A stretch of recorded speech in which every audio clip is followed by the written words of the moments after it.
Stephanie, let's go over your paper. First thing I'm going to do is double space it. We're going to follow that same MLA format. And I'm also going to track my changes.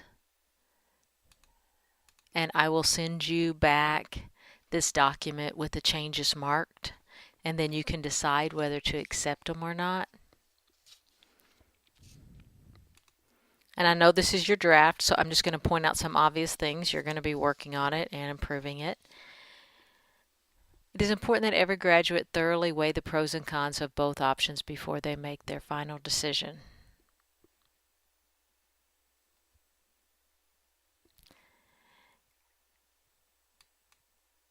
I have been thinking about that sentence, and I have this one, whether or not a graduate, and let's say a high school graduate,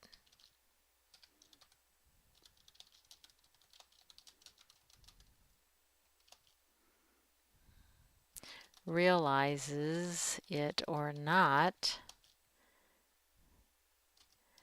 deciding to continue their education or begin their career is one of the first and most important decisions that we might say he or she will make. And I wanted to do this because it says deciding to continue their education or begin their careers, and those are your two body paragraphs. And then you have this one. Going to college is the popular thing to do in this generation. And your first body paragraph is actually about going to work and starting your career. And so your first sentence, though, seems like this paragraph is about going to college. So we need to make this paragraph about the topic that you're writing about, even though going to college is the popular thing to do in this generation, comma, it doesn't always pay off.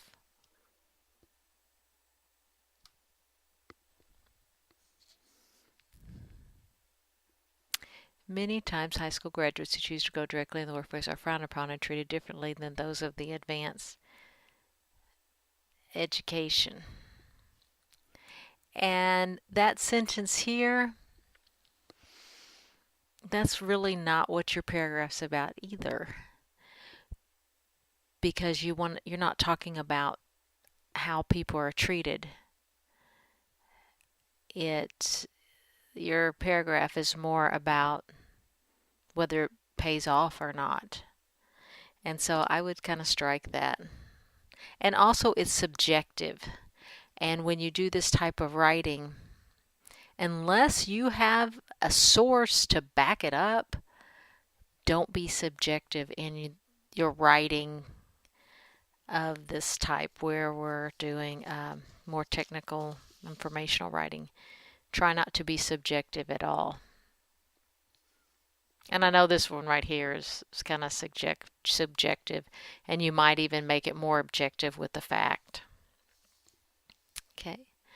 According to a study reported by the Washington Post, in 2013, only 27% of college graduates actually acquired a job related to the degree they studied for. And you've already right here, you said Washington Post, so you don't have to say it here. And that is just the MLA style. But if I wanted to find where you got this information, I could go to your works cited page, which you don't have included here, but I will be able to go to your works cited page and find the Washington Post. So you have to have it in your sentence somewhere, and it is right here. So you said according to the study in the Washington Post. You don't have to restate it.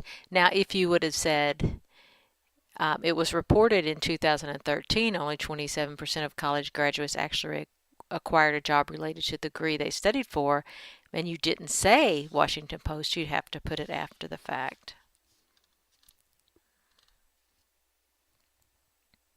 And here you have classroom synonym, and this is one of your sources. Still don't have your source sheet, so I'm kind of guessing a little bit. In 2011, the average college graduate entered the workforce with $26,000 in debt. Wow. Your period is going to go after your citation, so it will actually go right here, because that's part of your sentence.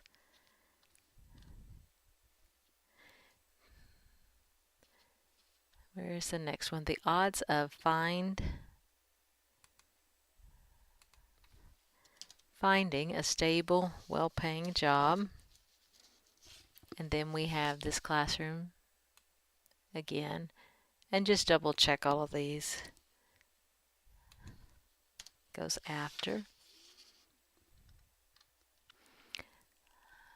This may seem, and I guess that's just because I've made it double spaced, like a shocking number, but as time goes by, and then you are going to work on your conclusion. It's a good start, good draft, good topic. And for your conclusion, I know you said you just are drawing a blank. Your conclusion, you want to restate your thesis, which we have up here. Deciding to continue their education or begin their career, which is what your paper's about. And here's your first block, and there's your second block. You're going to restate that, and then you're going to give a couple of your main points from your first body paragraph, contrast it with a couple of main points from your second body paragraph, and then make some generalized statements, just like you did with your intro, where you started out with a generalized statement and you went to more specific. It's a good start. Include your sources next time. And actually, I'm thinking next time is the final. Let me see here on your page. Okay, so next week is the final. 211. I'm a little bit behind, aren't I? Let me go ahead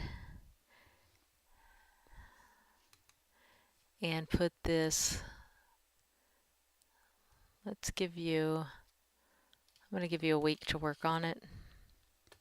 Sorry, I got behind on that. And so then we're going to bump this back a week too.